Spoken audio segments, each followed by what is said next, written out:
Good morning, guys. Can we talk again? I wanted to talk to you this morning about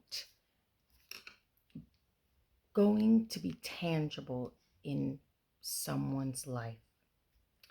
And I want to read Luke 15, 3 verses, Luke 15, verses 3 through 7. So Jesus told them this story. If a man has 100 sheep and one of them gets lost, what will he do? Won't he leave the 99 others in the wilderness to go search for the one that is lost until he finds it? And when he is found, he will joyfully carry it home on his shoulders. When he arrives, he will call together his friends and neighbors. Rejoice with me, because I have found my lost sheep.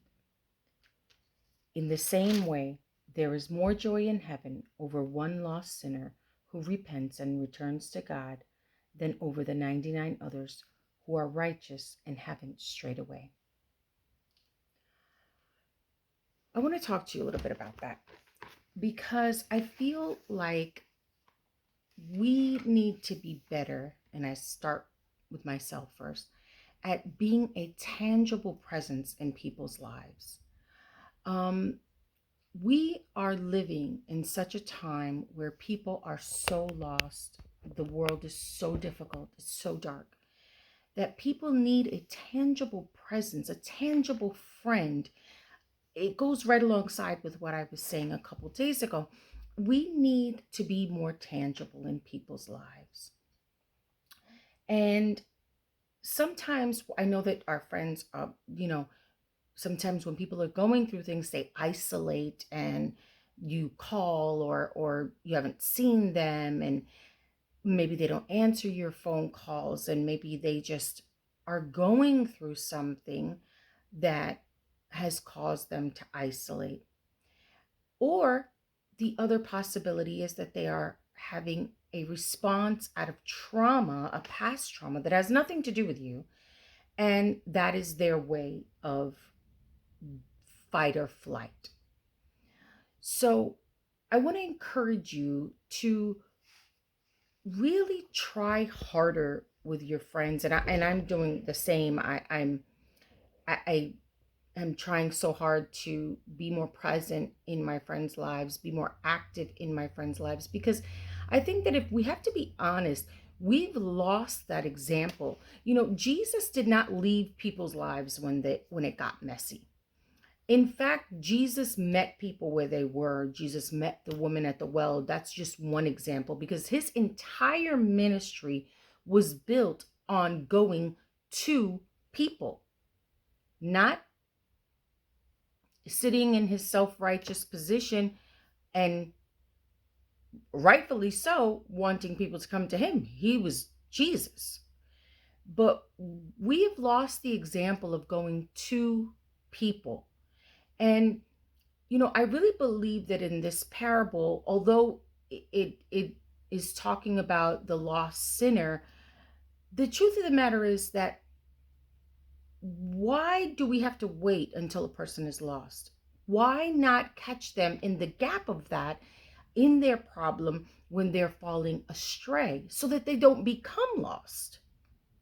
And I really believe that this applies to that as well, that in Jesus' example, we have lost the message where we are no longer willing to have a disruption in our day to go and break bread for someone, make a phone call to someone, go to someone's home. And we really need to get better at that. And when I say we, again, I start with me. And we need to allow the Lord to disrupt our day, disrupt our lives, to truly become and follow Jesus's example. Because his entire ministry was based on that. The whole thing. He was going from place to place. Now, listen, that doesn't mean you're going to be traveling all over the world. For some of us, it does. But what it does mean is that you can do tangible things for the people that are in your life or in your circle or in your church. because we expect people to fight. The enemy is he pursues us relentlessly. And we expect people to fight an aggressive enemy with passive Christians around them. And the truth of the matter is that we will never be able to help people fight off an aggressive enemy being passive Christians. The enemy has gotten more aggressive than we are. And that's not okay. Because how is it that we are going to help our friends by just saying in passing, I'm praying for you, brother. I'm praying for you, sister. The truth of the matter is that I'm praying for you in this time and age where the devil is pressing in and trying to choke people and get people in the jugular. I'm praying for you is oftentimes not enough. It's a good start, but it's not where it's at. Where it's at is going to find your brother, going by their house unannounced, if that's what it needs to be, going and making a phone call, sending a text several times if you need to, make the phone call, going and bringing something to their house just to let them know, hey, I'm here with you. I'm tangibly present. Jesus was tangibly present. And we need to be better at following that example in the lives of our friends. Right away, we begin to internalize their response to us. If a person is going through something and they haven't called you back, or they're not answering your texts, or they're not talking to you enough as you pass by them in the church lobby, most of the time it's not about you. It's about what they're going through. It's about their response to that situation. It's about what's happened to them in way back when, that trauma has caused them to respond in such a way. So I want to encourage you to be more present in the lives of your friends, and find someone today. Find someone that you can reach out to, that you can go visit, that you can have lunch with, that you can have dinner with. Let the Lord disrupt your day so that you can disrupt the day of someone else. And let me tell you, if we catch people in that gap before they get lost, I feel like we've gained the advantage over the enemy. Because we have to find the time.